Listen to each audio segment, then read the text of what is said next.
silakan ketua kelasnya dipimpin untuk berdoa. Siap, Kak. Berdoa dimulai.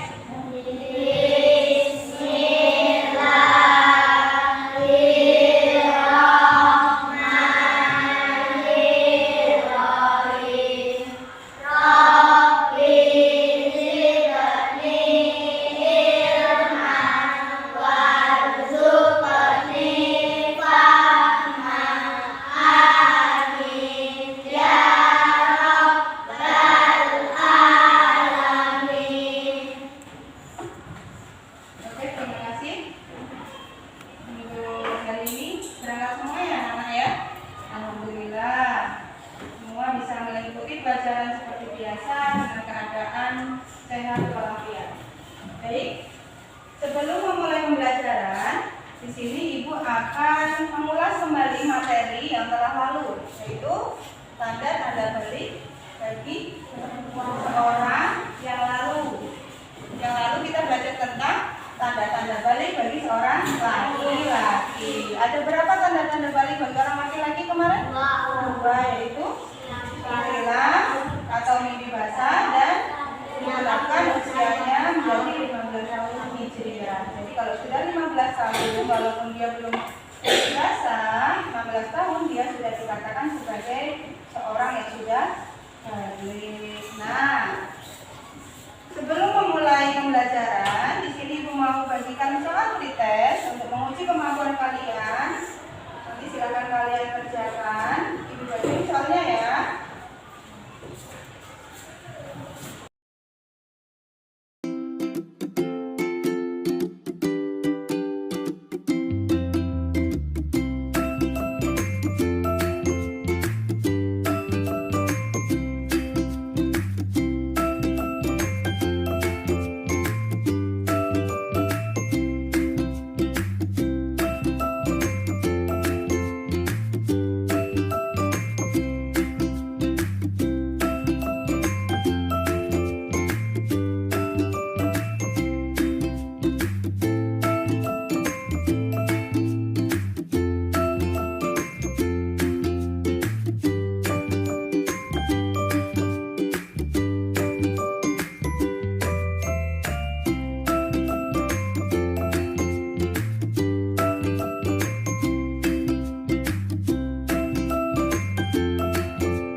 Sudah selesai? Silakan dikumpulkan.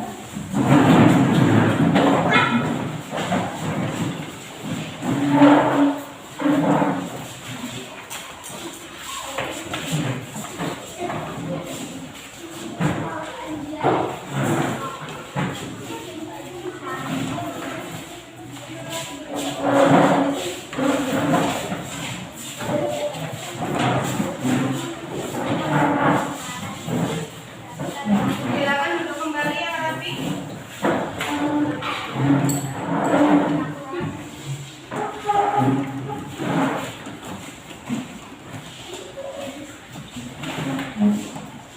Nah, itu nanti kalian bisa menggunakan pretest atau soal awal sebelum memasuki pembelajaran pada hari ini ya.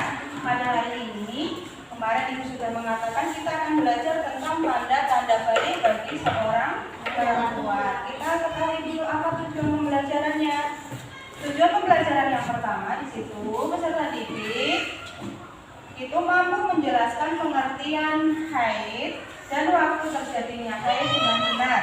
Kemudian yang kedua, peserta didik dapat memperinci tanda-tanda bagi perempuan yang sedang haid. Kemudian yang ketiga, peserta didik dapat menelaah hal-hal yang tidak boleh dilakukan bagi seseorang yang sedang haid. Itu tujuan pembelajaran pada hari ini. Nah, sekarang coba kalian perhatikan. Baik, untuk tanda-tanda balik bagi seorang perempuan sudah diketahui, yaitu tandanya adalah haid. Coba silakan anak-anak perhatikan gambar yang ada di layar. Nah, gambar yang di layar itu menunjukkan bahwa ada pertumbuhan dari seorang perempuan di dimulai dari dia sejak bayi sampai dia dewasa. Nah, di sini ada perubahan-perubahan yang terjadi pada seseorang, terutama ketika nanti seorang tersebut mengalami haid. Nah, dari tadi kita bilang masalah haid. Sebenarnya apa sih haid itu? Ada yang tahu apa itu haid? Ada yang tahu apa itu haid? Dari rahim seorang wanita pada waktu tertentu yang bukan karena disebabkan oleh suatu penyakit atau karena Iya, jawabannya betul sekali. Jadi haid itu ada dua menurut bahasa. Haid itu bisa diartikan sesuatu yang mengalir. Sedangkan menurut istilah seperti yang dikatakan oleh saudara Ilyas tadi, haid adalah keluarnya darah dari kemaluan seorang perempuan pada waktu tertentu, bukan karena sakit atau setelah melahirkan. Jadi kalau misalnya kemaluannya itu terkena penyakit kemudian keluar darah, itu bukan disebut darah haid. Jadi pada waktu tertentu. Dan biasanya haid itu terjadi pada seorang wanita yang usianya sudah mencapai 9 tahun. Jadi nggak perlu takut, nggak perlu malu kalau kalian mengeluarkan darah dari kemaluan. Kalian harus langsung konsultasi dengan orang yang lebih tahu, misalnya orang tua ataupun guru. Nggak perlu malu, berarti kalian dikatakan sudah dewasa, sudah memiliki kewajiban syariat agama Islam yang harus dilakukan. Nah, di situ disebutkan bahwa haid itu merupakan tanda bagi seorang perempuan dikatakan sudah dewasa. Ya, pada saat itu seorang itu harus melakukan kewajiban-kewajiban agama. Lalu perubahan fisik apa yang terjadi pada seorang yang sudah balik bagi perempuan? Di sini biasanya perubahan fisik yang dialami oleh seorang perempuan yang pertama, suara semakin lembut. Jadi dari anak-anak kemudian berubah menjadi dewasa, nanti suaranya berubah menjadi lembut. Kemudian yang kedua, pertumbuhan tubuh yang membedakan antara laki-laki dan perempuan seperti pinggul membesar, dada membesar, dan lain-lain. Itu perubahan fisik yang terjadi, jadi tubuhnya semakin besar, pinggulnya semakin lebar, dan bagian dada semakin membesar. Itu perubahan fisik. Kewajibannya sudah tadi ya, jadi seorang yang sudah balik itu dikenai hukum taklifi, yaitu kewajiban melakukan syariat agama Islam. Apabila salah satu kewajiban agama Islam itu tidak dilakukan, maka dosanya akan dipertanggungjawabkan oleh dirinya dia sendiri. Oleh karena itu, bagi seorang perempuan yang sudah balik harus berhati-hati dalam bertingkah laku ataupun dalam melakukan ibadahnya. Kita lanjut, waktu terjadinya haid. Waktu terjadinya haid itu ada waktu minimal, ada waktu maksimal, dan juga ada waktu kebiasaan. Tadi dalam PKS kan sudah disebutkan ya,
2. Puasa. 3. Iktikaf. 4. Membaca dan menentukan Al-Quran. 5. Tawaf. 6. Hijrah. Demikian tadi hasil dari diskusi kami. Apakah ada yang ada ditanyakan? Saya ingin bertanya. Saat masuk waktu azan, tiba-tiba keluar darah haid dan dia belum sholat. Apakah dia wajib mengqadha sholatnya? Baik, saya akan menjawab pertanyaan dari saudara Ida. Tidak, perempuan itu wajib mengqadha sholatnya karena telah masuk waktu sholat dan dia belum mengerjakan sholat. Ada yang sudah paham? Enggak. Kira-kira ada yang bertanya lain? Saya mau bertanya, apa yang dimaksud dengan darah nifas dan darah istihadah? Baik, saya akan menjawab pertanyaan saudara Esa. Darah nifas adalah darah yang keluar dari rahim seorang perempuan setelah melahirkan. Sedangkan darah istihadah adalah darah yang keluar dari luar waktu haid atau biasa disebut darah haid.